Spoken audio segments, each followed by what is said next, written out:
Welcome to East by West Farms. Here we grow what we eat and eat what we grow. Today I'm going to show you the plants that you can grow to provide shade in the middle of the hot summer.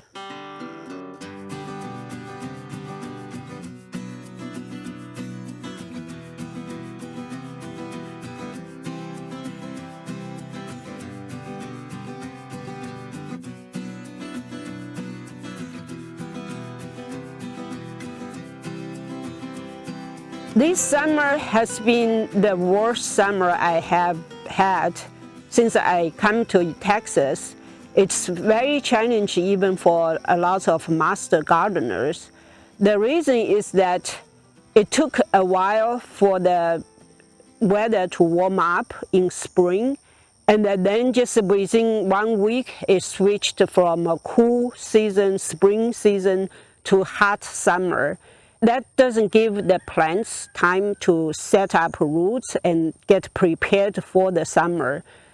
And then now we have more than 100-degree temperature for the last two or 3 weeks, and it's going to look like it's going to continue for another period of time. On top of that, we also didn't have much rain at all, so it has been very, very dry. And this makes the gardening very challenging under this hot and dry condition. The plants just don't like it.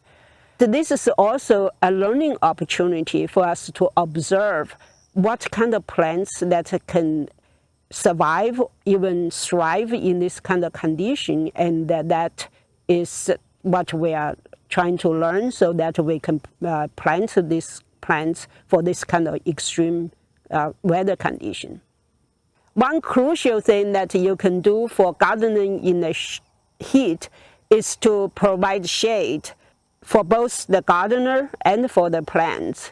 You can hang up shade cloths and those kind of things, but what I would like is to actually plant the plants that will provide shade for us. I have been really observing this summer to see what I can plant next year that will basically provide the shade that I will need for the summer. I will show you the things I have learned from this observation.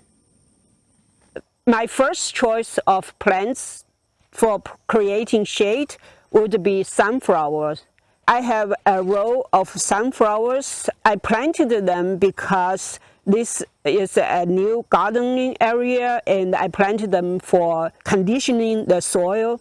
That was a perfect plan because this is on the west side of the garden, and these sunflowers can get pretty tall, much taller than I am, and they are very dense. So they create essentially a wall that blocks the hot western sun. Underneath it is so shade that the plants, I think I can even plant like a cool season vegetable like brassicas in here. That will probably do very well. In this row, we actually have two types of sunflowers. The one that with the big pad, a single big pad, is the one that I direct sowed, and the one with multiple head, native Texas sunflowers that volunteered. Sunflower is a multifunctional plant. We planted them for conditioning the soil, and of course the chicken loves the seeds. Now they are almost at the end of the season. What I'm going to do is this weekend is do the chop and the job. That will provide a lot of mulch. When the plant is growing, it provides shade with this huge foliage and a huge, tall plant. When they die, they provide mulch for the soil, so it's really provide all year round soil covering. The second choice of plants for providing shade in summer is squashes. In front of me is a very dense patch of butternut squash.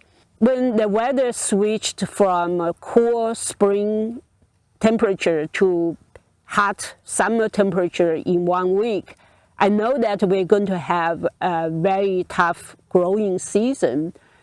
So I start to just putting squash seeds all over the garden. They did exactly what I expect them to do, is to grow and cover the soil so that the sun doesn't bake the soil so bad. You can barely see the soil here. They will grow through summer, and in the fall they will produce. They already start to producing squashes that we can harvest. They will produce huge amount of squashes that will last through winter. So there are two ways you can use squash to create shade. One way is to let it crawl on the ground, and it will just keep spreading and cover a whole yard for you. Another way is grow them along a trellis, and this like loofah plant or cantaloupe or bottle gourd are great for that. To my side is the loofah plant, and it has been growing like crazy in summer and provide a wall of leaves that provide lots of shade. Behind me is Malabar spinach. Usually this is a plant that loves the summer heat, but it's challenge to grow this Malabar spinach even this year. That's how challenging it is for this summer. For this summer, actually the Malabar spinach is not a good plant to provide shade. This plant in front of me, a lot of you probably are not familiar with this plant. This is the water spinach. Sweet potatoes and the water spinach are the two plants we use mainly for ground cover and also for summer green. This year, even sweet potato doesn't grow well, but the water spinach seems to be doing pretty well. This one actually survived the winter in the greenhouse and have been providing green us through the summer. It's very dense, so it covers the soil very well, and it also crawls, so it expands quite easily. The reason that you don't see a huge patch is because we have been harvesting the edges and eating the leaves, because that seems to be the only greens we got because of this year. Another benefit of this water spinach is that you can harvest the vine and eat the leaves, and just like sweet potato, you can root the stem very easily and get planted somewhere else where you want. Any bare spot you have, you plant it and then give them water, and then they will grow and cover the bare spot. It's a very good plant to have for emergency ground cover. You can see the benefit of growing the water spinach as ground cover. This is a Swiss chard, and it's actually didn't have much shade above it, but it doesn't show any heat stress because of the ground is covered by the spinach. Over here I have a bunch of pepper plants that are self-started. It didn't grow much because it's so hot, but it looks very healthy.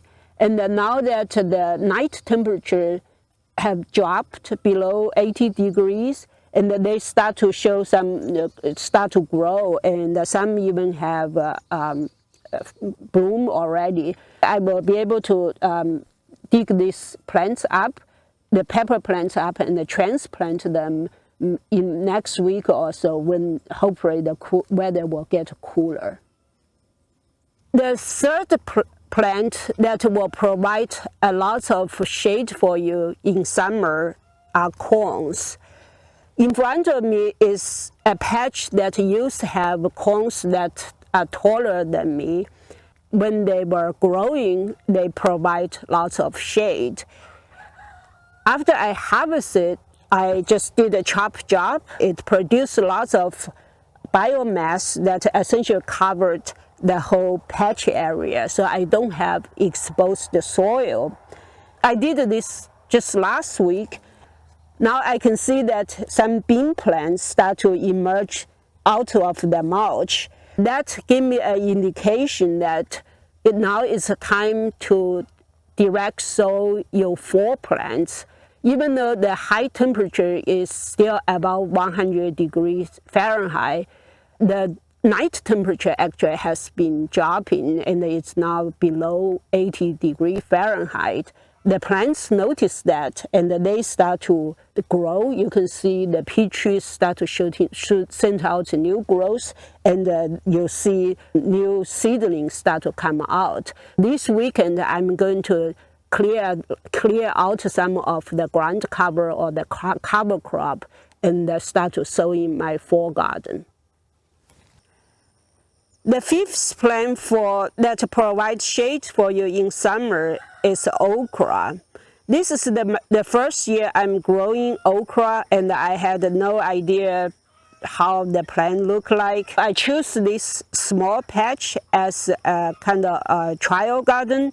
I put them down in the middle of summer. I think when I put them down, the temperature was already at 100 degrees or very close to 100 degrees. They didn't have problem sprouting, they didn't have problem growing, and look like they start to set in bloom, and then maybe in a month or so I will get okra for cooking. This is very dense foliage, and the soil underneath is definitely very shaded. The sixth plant that will provide shade for the summer is peanuts. In front of me is a heavy, dense patch of peanut plant.